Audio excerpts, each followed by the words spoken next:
마태복음 4장 12절에서 25절입니다. 12절. 요한이 감옥에 갇혔다는 소식을 듣고 예수께서 갈릴리로 물러나셨습니다.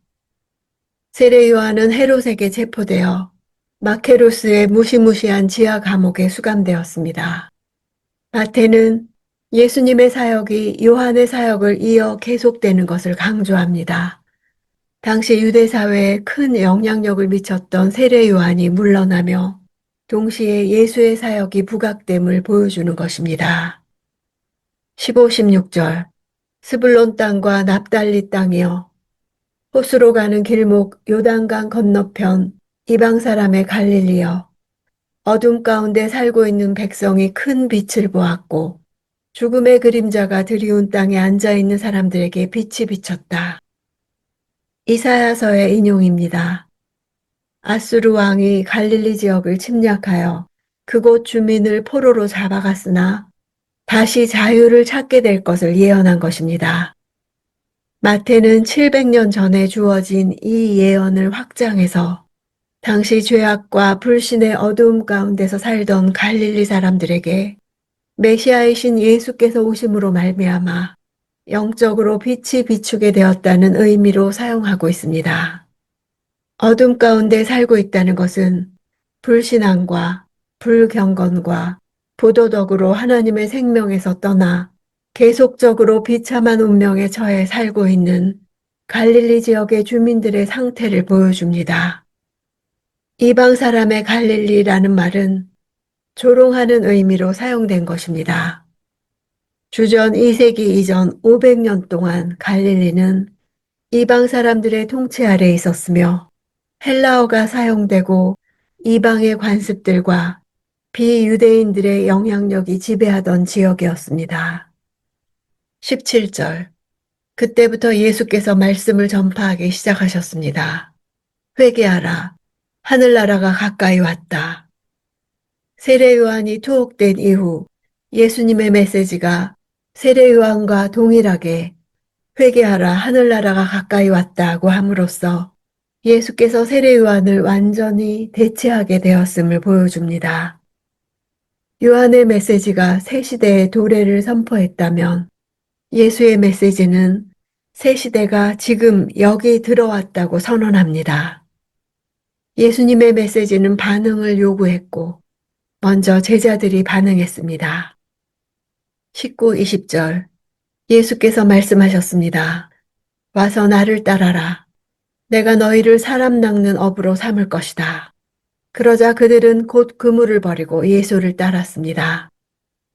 와서 나를 따라라는 말은 당시 랍비들이 제자들을 향해 내주는 입학 허가서와 같은 말입니다. 랍비가 그렇게 허락할 때 비로소 그 랍비의 제자가 될 수 있는 것입니다. 고대 근동의 문화적 관습은 각자 자기가 원하는 랍비에게 개인적으로 찾아가서 제자 삼아주기를 청하는 것이었습니다. 예수께서는 스승인 자신이 먼저 찾아가 능동적으로 제자들을 택해 부르셨습니다. 스승으로서 어떤 제자로 만들 것인지를 말씀하시는 것이 사람 낚는 업으로 만들겠다는 것입니다. 그들이 사람들을 복음으로써 포획한다는 은유적 표현입니다. 사람 앞에 관사가 붙지 않아서 모든 인류를 복음 전파의 대상으로 함을 말합니다. 업으로 삼을 것이다 란 동사의 주체는 예수님 자신이십니다. 그들 스스로 사람을 낚는 어부가 되라고 하시지 않고 당신이 그들로 사람을 낚는 업으로 삼을 것이다고 말씀하신 것입니다. 그러므로 제자로 부름받은 자들은 자신의 부족함으로 인해 염려하거나 위축될 필요가 없습니다. 스승이 자기와 같은 인생을 살도록 제자 삼으신 것이기 때문입니다. 제자들은 자기들이 지금까지 해오던 일보다 예수님이 제안한 사람 낚는 어부가 되는 일에 인생을 던지기 위해 모든 생계수단을 버리고 스승을 따라 나섰습니다. 21, 22절. 예수께서 계속 더 가시다가 다른 두 형제를 만나셨습니다. 그들은 세베대의 아들 야고보와 그 동생 요한이었습니다. 그들은 아버지 세베대와 함께 배에서 그물을 손질하고 있었습니다. 예수께서 부르시자 그들은 곧 배와 아버지를 두고 예수를 따랐습니다. 마태는 베드로와 안드레의 아버지는 소개하지 않은 반면 야고보와 요한의 아버지는 소개하고 있습니다. 이는 세베대가 갈릴리 지방에서 잘 알려진 인물이거나 유대인 그리스도인들에게 잘 알려진 인물이었을 것입니다. 요한복음을 보면 실제로 그는 예루살렘에 따로 집이 있었고 마가복음을 보면 자기 아래 종들도 있었던 부자였습니다. 그의 부인 살로메가 예수를 추종했던 것으로 보아 그도 역시 예수의 사역이나 초대교회에 많은 도움을 주었던 것으로 추측할 수 있습니다. 그물 앞에는 인칭 대명사가 붙어서 그들의 그물로 세베대가 소유하고 있는 그물이라는 것을 보여줍니다. 아버지와 함께 배에서 그물을 손질하다가 배와 아버지를 두고 예수를 따른 것을 볼 때 그들은 가업을 버리고 예수를 따른 것을 알 수 있습니다.